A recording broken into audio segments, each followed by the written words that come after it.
Hey there movie lovers, welcome back to Rocky Watches Movies. Today we're revving up for some spine-chilling trivia from the 1983 Stephen King classic, Christine. This tale of a killer car and its obsessive owner has become a cult favourite, blending horror with high-octane thrills. But how much do you know about what went into bringing this sinister Plymouth Fury to life? So buckle up and let's hit the road with 20 things you never knew about Christine. Producer Richard Kubritz played a key role in adapting Stephen King's novel Salem's Lot into a TV miniseries in 1979. Following its success, King approached Kubritz to see if he was interested in adapting more of his work. Initially, King sent him the manuscript for Cujo, but the producer wasn't impressed. The novel was eventually published in 1981, with a film adaptation following in 1983. After declining that project, he received the manuscript for Christine, which he chose to option. He was drawn to its subversion of America's obsession with the motorcar.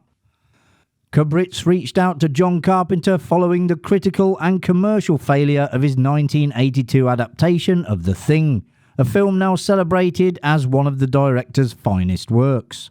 The two had previously collaborated on Carpenter's 1978 TV movie, Someone's Watching Me. Eager to move past his first major box office disappointment, Carpenter agreed to take on the project, keen to dive straight into another film. Christine wasn't Carpenter's first attempt at bringing Stephen King's work to the screen. He was originally slated to direct the adaptation of Firestarter, but following the poor box office performance of The Thing and Universal getting cold feet and slashing the budget, he left the project and moved over to Columbia Pictures to make Christine. Carpenter's screenwriter for his version of Firestarter was Bill Phillips, and after he left, Phillips followed him over to Christine. Firestarter was eventually released in 1984, directed by Mark L. Lester. In the film, Christine is portrayed as inherently evil from the moment she leaves the assembly line, injuring an inspector and killing a worker who drops cigar ashes on her seat. However, in King's novel, Christine begins as an ordinary 1958 Plymouth Fury, seemingly haunted by her former owner, Roland D. LeBay. LeBay's ghost appears to Arnie, the car's new owner, as a decaying corpse in the back seat, mocking and taunting him. Screenwriter Bill Phillips opted to deviate from the book in his script to set the film apart and to save on the inevitable costs of creating a rotting corpse effect. As a result, Roland was cut from the story, with his younger brother George stepping in to sell Christine to Arnie. Phillips also made this change to avoid redundancy, as John Landis's 1981 horror comedy An American Werewolf in London had already used a talking corpse to haunt the protagonist, and Phillips didn't want the comparison to undermine the film's originality. Columbia executives also sought a star-studded cast to complement their Stephen King adaptation, suggesting Brooke Shields, who was fresh off the success of The Blue Lagoon, for the role of Lee, and Scott Baio for Arnie. However, Carpenter was determined to avoid casting recognisable faces.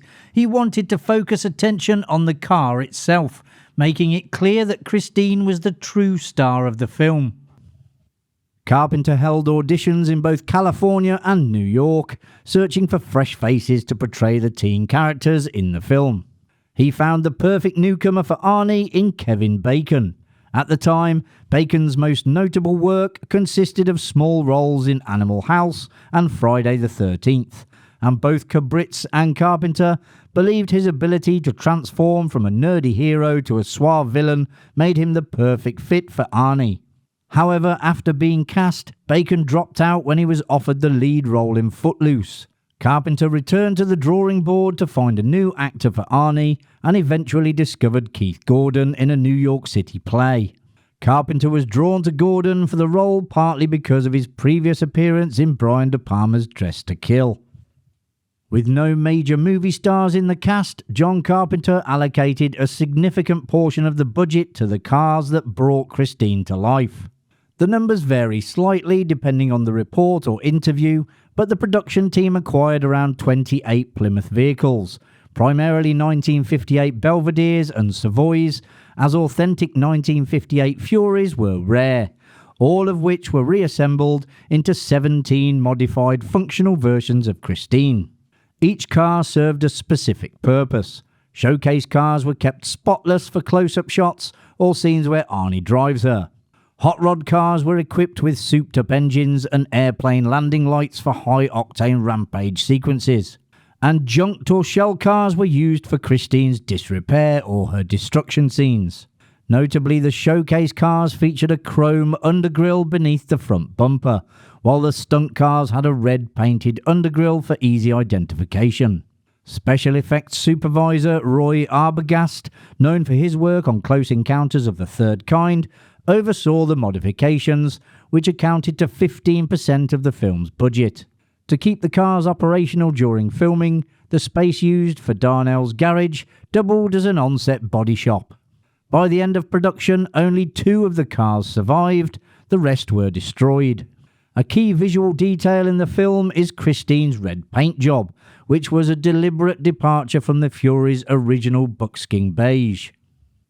Carpenter initially planned for the scene where Christine resurrects herself in front of Arnie to take place off-screen. However, after reviewing the initial cut and realising the lack of special effects, he decided that something more was needed. He asked Roy Arbogast, the special effects supervisor, to create the effect of Christine transforming from a wrecked car to a pristine one after production had wrapped. This was achieved by placing hydraulic clamps inside one of the Christines in strategic locations. The car was filmed upside down to make use of gravity, which helped trick the eye into making the transformation appear more realistic. The footage was then played in reverse during the final edit, creating the illusion of Christine magically restoring herself. Christine was named after Christine Forrest, George Romero's ex-wife. Stephen King and director George Romero became close collaborators in the early years of King's career. It was during this time that Romero married actress and producer Christine Forrest. King honoured their friendship by naming the iconic evil 1958 Plymouth Fury after her. As was his usual practice, Carpenter composed the electronic score in collaboration with Alan Howarth, fully improvising it to match the film's final cut.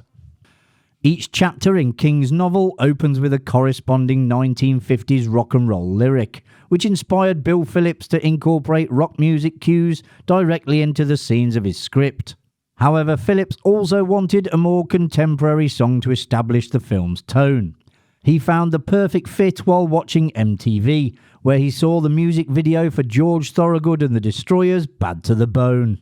Christine became the first film to feature the now iconic track, which has since been used in countless movies and TV shows. Carpenter was so fond of Bad to the Bone that he invited George Thorogood to the set for a brief cameo alongside the screenwriter Phillips in a scene near the end of the film. Unfortunately, the scene didn't make the final cut, as the performances by both the musician and the writer were, to put it mildly, less than stellar. Columbia Pictures aimed to capitalise on the rating system and Stephen King's reputation by pushing for Christine to be a hard R-rated film.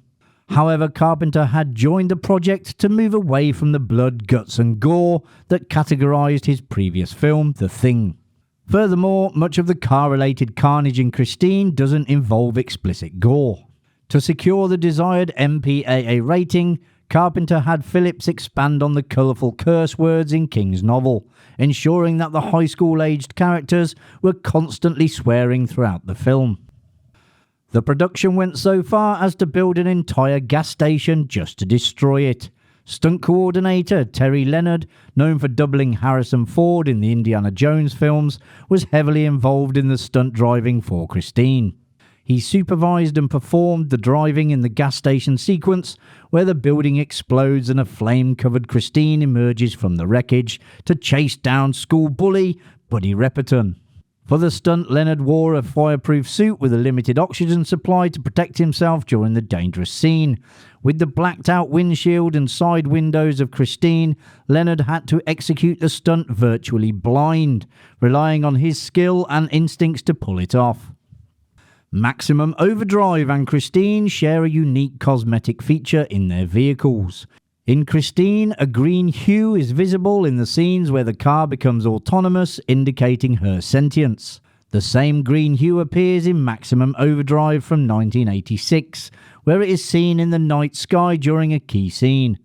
Both films are adaptations of Stephen King's work, tying the green glow as a symbolic element across his stories.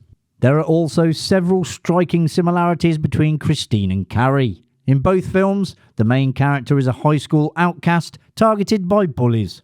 Both characters then use a supernatural force to exact revenge on their tormentors.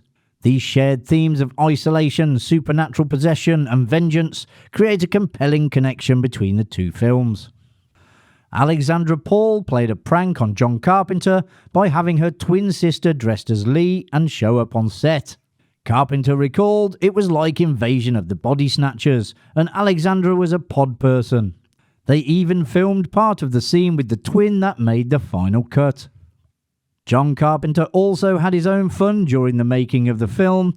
He would occasionally surreptitiously unplug cables in the sound department before calling action, just to watch the crew panic and scramble to figure out what had gone wrong. The origin story sequence of Christine was the only part of the film shot on Fujifilm, giving it a softer, more period-appropriate look. The rest of the movie was filmed using Kodak film, which helped create sharper, more contemporary visuals for the remaining scenes. Most book adaptations come together once a novel has already proven to be a hit, but Stephen King was in a unique position in the early 80s, allowing him to sell the movie rights to his stories long before they hit the store shelves. In the case of Christine, it was released just 8 months after the hardcover went on sale. Remarkably, it was playing in theatres while the paperback version of the book was topping the bestseller lists across the country. Christine continues to live on in the hearts of its fans, with clubs dedicated to those who own replicas of the iconic car. The Carlisle Chrysler Nationals honours the best Christine lookalike with an award, celebrating the enduring popularity of the film and its legendary vehicle. And there you have it, folks. You now know a little bit more about Christine. If you enjoyed the video, which I presume you did as you got this far, hit that like button and subscribe so you don't miss any future videos coming to Rocky Watches Movies. Thanks for watching. I'll see you in the next one. Bye for now.